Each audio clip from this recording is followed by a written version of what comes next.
La envidia es un mal que desde los tiempos antiguos afecta de manera abrumadora a los seres humanos. La envidia es como la corrosión y la carcoma, va deteriorando los corazones de aquellos que la tienen sembrada en sus corazones. El ser como son otras personas, el tener lo que otras personas poseen, el llegar donde otras personas han llegado nos van sembrando en nuestros corazones un sentimiento de envidia que poco a poco nos va destruyendo por dentro. Y en este video te presento una historia sorprendente de cómo unos hermanos por la envidia a otro hermano lo llevaron a venderlo a unos mercaderes de esclavos ismaelitas. Esta historia es la de José, hijo de Jacob. José fue el 11º hijo de Jacob, su primer hijo con Raquel, su esposa favorita. La historia de José se encuentra en Génesis capítulo 37. Tras el anuncio de su nacimiento, la Biblia dice que Jacob amaba a José más que a todos sus hijos, porque lo había tenido en su vejez, y le hizo una túnica de diversos colores en señal de que se convertiría en el sucesor suyo. Podemos ver a José como un joven de 17 años de edad que regresaba de apacentar el rebaño con sus medio hermanos para darle a Jacob un mal informe acerca de ellos. Los hermanos de José sabían que su padre amaba a José más que ellos, haciendo de esto un motivo para odiarlo. Para empeorar las cosas, José comenzó a relatar sus sueños a la familia, que eran unas proféticas visiones que mostraban que José un día gobernaría sobre su familia. El rencor hacia José alcanzó su punto máximo cuando sus hermanos conspiraron para matarlo en el desierto. Rubén, el primogénito, se opuso rotundamente al asesinato y sugirió que lo lanzaran en una cisterna, puesto que tenía previsto volver y rescatar al muchacho. Pero, en la ausencia de Rubén, algunos comerciantes pasaban, y su hermano Judá propuso vender a José como esclavo. Los hermanos lograron su cometido antes de que Rubén pudiera rescatarlo. Los hermanos tomaron la túnica de José, y después de sumergir la túnica en sangre de cabra, engañaron a su padre para que pensara que su hijo favorito había sido devorado por alguna bestia salvaje. José fue vendido por los comerciantes a un egipcio de alto rango llamado Potifar, y eventualmente se convirtió en el supervisor de la casa de Potifar. José sobresalió en sus funciones en la casa del egipcio, se convirtió en uno de los siervos de mayor confianza de Potifar, y fue puesto a cargo de su casa. Potifar podía ver que cualquier cosa que hiciera José, Dios estaba con él y prosperaba en todas las cosas que hacía. Lamentablemente, la esposa de Potifar trató de seducir a José. José constantemente se negaba a sus insinuaciones, mostrando honor para el amo que le había confiado mucho y diciendo que sería un grande mal, y pecaría contra Dios si se acostara con la esposa de Potifar. Un día, la esposa de Potifar lo tomó por su ropa y nuevamente hizo insinuaciones sexuales. José huyó, dejando su manto en su mano. Con mucha ira, ella acusó falsamente a José de intento de violación, y Potifar lo puso en prisión. En la cárcel, José nuevamente fue bendecido por Dios. José interpretó los sueños de dos de sus compañeros de prisión. Ambas interpretaciones resultaron ser verdaderas, y luego uno de los hombres fue liberado de la cárcel y restaurado a su posición como copero del rey. Pero el copero se olvidó de José y no habló con el faraón acerca de él. 2 años más tarde, el propio rey tuvo algunos sueños que lo perturbaban, y el copero recordó el don que tenía José de interpretar sueños. El rey llamó a José y le contó sus sueños. De acuerdo a los sueños del faraón, José predijo 7 años de cosechas abundantes seguidos por 7 años de una severa hambruna en Egipto y aconsejó al rey para que empezara a almacenar grano como parte de una preparación para la próxima escasez. Por su sabiduría, José se convirtió en gobernante de Egipto, segundo después del rey. José estaba encargado de almacenar alimentos durante los años de abundancia y se lo vendió a los egipcios y extranjeros durante los años de hambruna. Durante estos años de abundancia José tuvo 2 hijos, Manasés y Efraín. Cuando el hambre azotó, incluso Canaán fue afectada.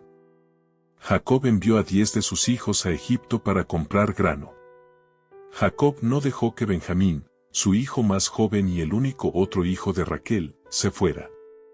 Mientras estaban en Egipto, los hombres se reunieron con su hermano perdido, a quien ellos no reconocieron. Sin embargo, José reconoció a sus hermanos. Los probó acusándolos de ser espías. Los encerró durante 3 días y luego los liberó a todos excepto a uno, enviándolos con grano para sus hogares y pidiéndoles que volvieran con su hermano menor. Sin saber aún la identidad de José, los hermanos fueron afligidos con la culpabilidad por haber vendido a su hermano años antes.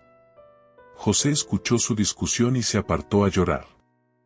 Él mantuvo a su hermano Simeón preso y envió a los demás por su camino, devolviendo secretamente el dinero en sus sacos de grano.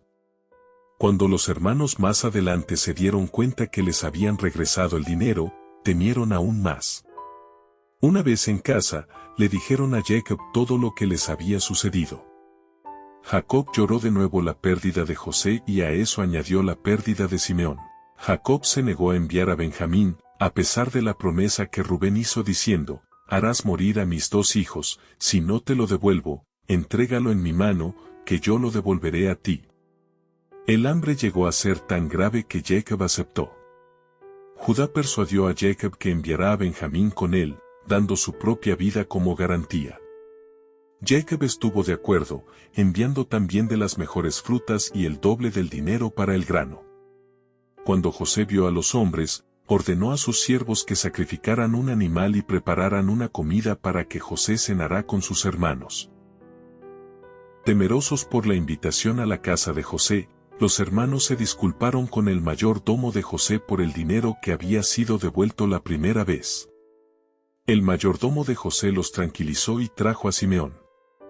Cuando José regresó, los hermanos se inclinaron ante él, cumpliendo su profecía anterior. Les preguntó sobre el bienestar de su familia y de nuevo lloró, esta vez entrando en su cámara.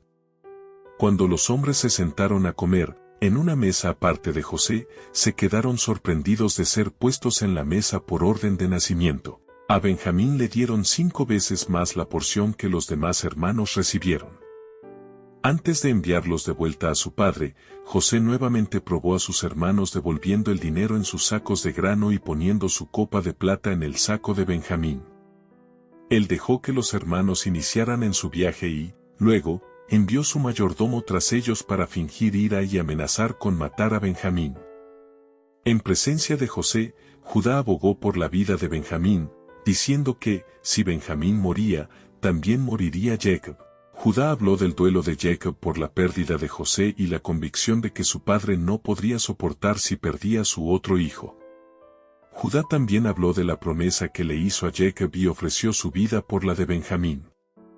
Al ver este cambio de corazón en sus hermanos, José mandó sacar a todos sus siervos y lloró a gritos, para que los egipcios y la casa del faraón no escucharan. Luego, se dio a conocer a sus hermanos. José inmediatamente los tranquilizó, diciéndoles que no estuvieran enojados con ellos mismos por lo que habían hecho con él y diciéndole que Dios lo había enviado a Egipto con el fin de preservarlos. José reafirmó su perdón años más tarde, tras la muerte de su padre, diciendo que, aunque sus hermanos planearon el mal contra él, Dios lo encaminó para bien. José envió a sus hermanos de vuelta a Jacob para traer el resto de su familia para irse a vivir a Gosén, donde estarían cerca a José y donde él podría sustentarlos. Jacob vino a vivir a Egipto con toda su familia. Antes de morir, Jacob bendijo a los 2 hijos de José y dio gracias a Dios por su bondad. No pensaba yo ver tu rostro, y he aquí Dios me ha hecho ver también a tu descendencia, le dijo Jacob a José. Hay mucho que aprender de la historia de José. Como padres, recibimos advertencias sobre el favoritismo de Jacob y los efectos que puede tener sobre otros hijos, como se ve en el orgullo del joven José y la envidia y el odio de sus hermanos. Tenemos un buen ejemplo de cómo manejar la tentación sexual, hay que correr, y tenemos una imagen clara de la fidelidad de Dios. Él no abandona a sus hijos, incluso en medio del sufrimiento, el Señor estaba con José.